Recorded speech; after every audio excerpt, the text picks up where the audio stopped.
Today we're going to talk about how to find slope. Last week we talked about slope being the steepness. Is it really steep? Is it not so steep? Is it shallow? Basically, how steep is the slope? So comparing these two like we did last week,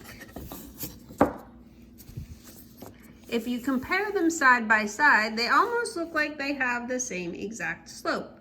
But they're two different. This number 4 is huge and this one is small. So do they truly have the same slope? Then if you look at this one, is the slope less or the slope more? Remember, the steeper the slope is, the higher the slope number. The less steep, the lower the slope number. So when we talk about finding slope, we use the formula. First of all, in your y equals mx plus b, which one stands for slope? Yes, m stands for slope. So if we look in the formula, our slope is rise over run. So if we look at our triangles, we'll pick the large one. If we look at our triangle, this is the rise. How far do you go up over run? How far do you go over? Okay, if we flip this around, this would be a negative slope going down this way. Again, rise is how far it goes up. Run is how far it goes over. So to figure out the rise and the run, we have to figure out the measurements. And if we use this ruler and we lay this down, I'm going to estimate it about 7.5. So basically I'm measuring from there to there. Or actually let's do about 7 because it's closer to 7. So on here I'm just going to write a 7. Okay, that is the run because that's how far it goes over. Now the rise, if we put it from here to here, I'm going to say, we'll say about 4.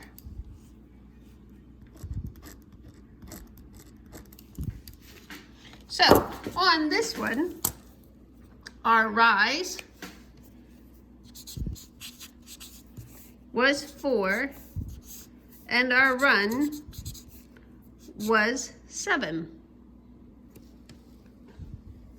So for number 4, we have a rise of 4 over a run of 7. Is it okay to leave your slope in a fraction? Yes, it is. Okay, let's look at this one. Okay, we can estimate it about 3.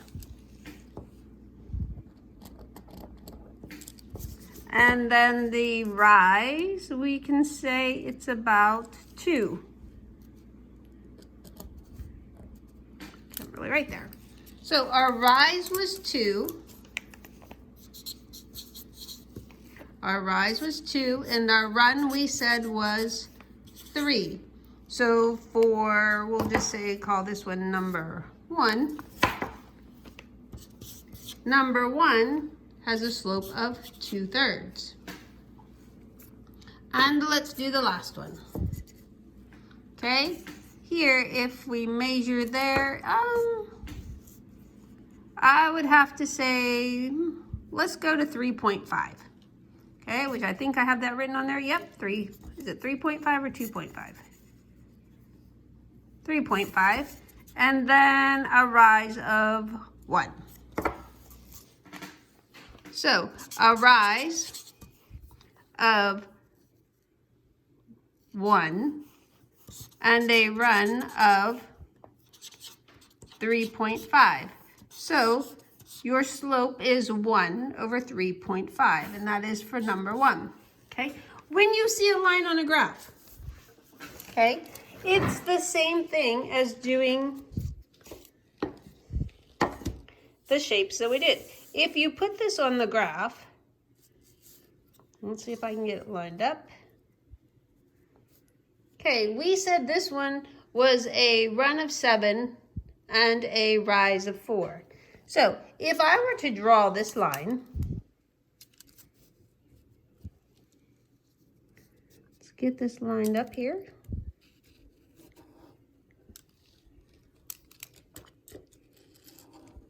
It's not going to be the straightest line because I can't hold that. Okay, but if I drew that line, do you see how I can make my right triangle? There's your rise.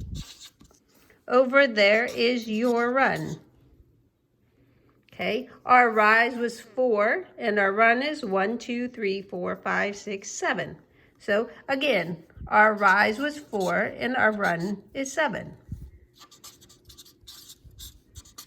which gives you a slope of 4/7. Okay, if we do another one, say if you have a line that goes like that, okay? You need to make your right triangle just like all these blocks.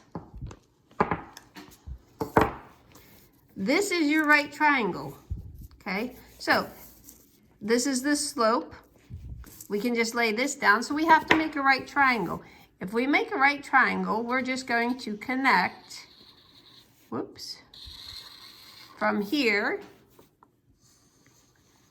to here. Then we have our rise over our run. Our rise is how much you go up, 1, 2, 3, over your run, which is 1, 2, 3, which gives you a slope of 1. And this is a positive, so it's a positive slope. If the slope went like this, okay, 1, your slope would be a negative. Okay, then you make your right triangle. Basically, we're just taking this block and turning it around to make a negative slope. So we have to draw our right triangle down and over. Our rise is 2. Our run is 1, 2, 3. So our rise